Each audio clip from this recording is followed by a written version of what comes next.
Meditation. Feed your brain.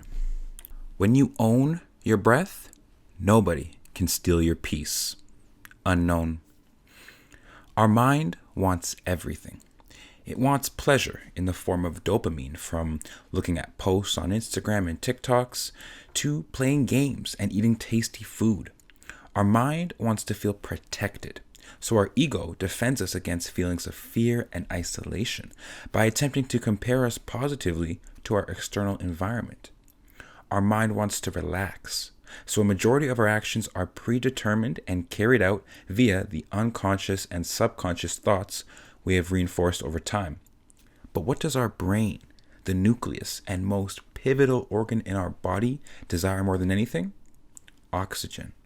Our brains require 3 times as much oxygen as our muscles do, so we need to emphasize feeding our brain more than our mind. And how do we provide the essential oxygen to our brain? By none other than the process of breathing. If you ask me, the weird thing about breathing is that it is a mostly unconscious process that creates conscious living.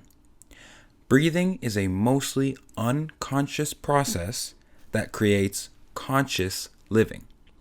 However, since a majority of our actions are carried out unconsciously, this unfortunately includes our breathing. So how do we take back the essential function of proper breathing to feed and fuel our brain? Practicing meditation is the correct answer. In my heart of hearts, I believe meditating is the most important activity we should bring into our everyday lives.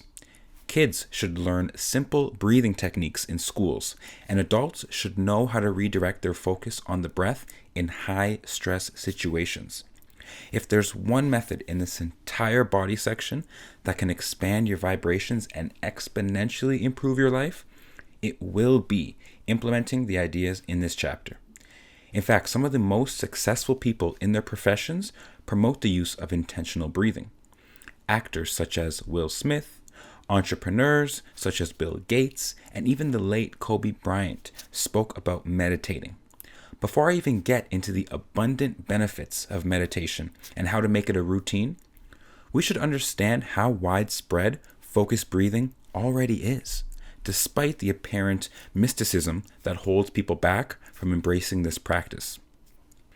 Without realizing it, we are already in a meditative or flow state during some of our day-to-day tasks. Positive psychologists Mihaly C. and Jian N. coined this term of a flow state, where one is described to be immersed in whatever they're doing. They interviewed several high performers who had many achievements, such as mountain climbers, surgeons, and ballet dancers. These professions, along with many tasks we do in our everyday lives, require an amount of focus and attention. Being present in the moment and not worrying about the outcome is the goal of both flow and meditation. When I'm working out, focusing on my breathing and the current exercise I'm doing, I achieve this state of intense focus and satisfaction. If anyone reading this loves to cook or bake, I'm sure when you're doing this activity, you have to be present-minded and in the moment to create the best possible result.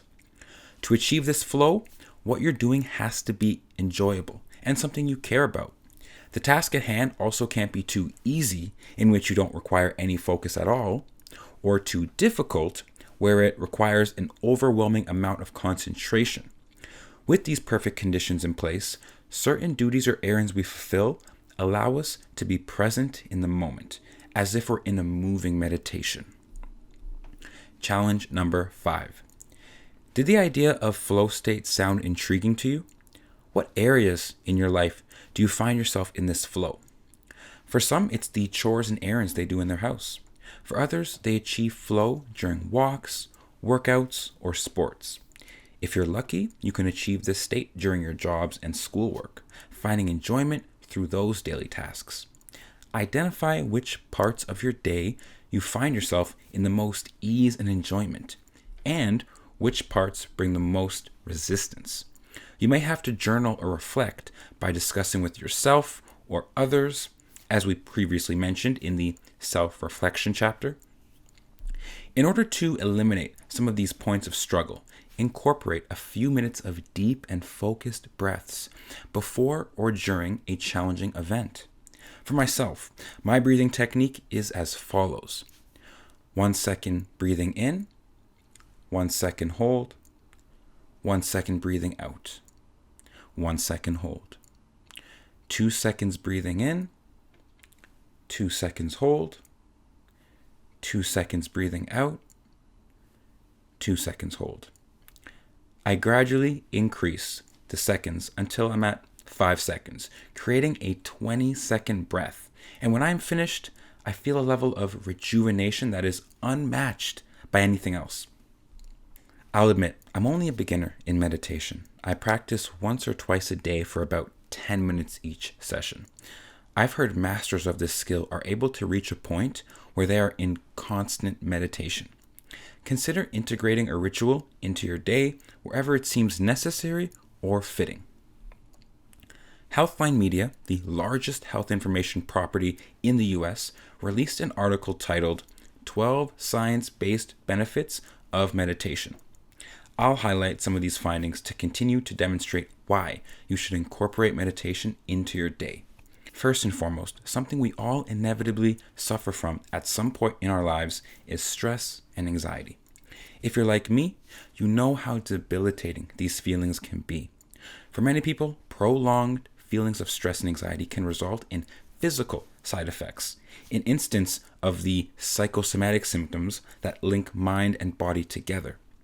Luckily, focused breathing has been proven to manage these experiences time and time again throughout multiple studies. Other body-related improvements seen through meditation would be lowered blood pressure and improved sleep quality.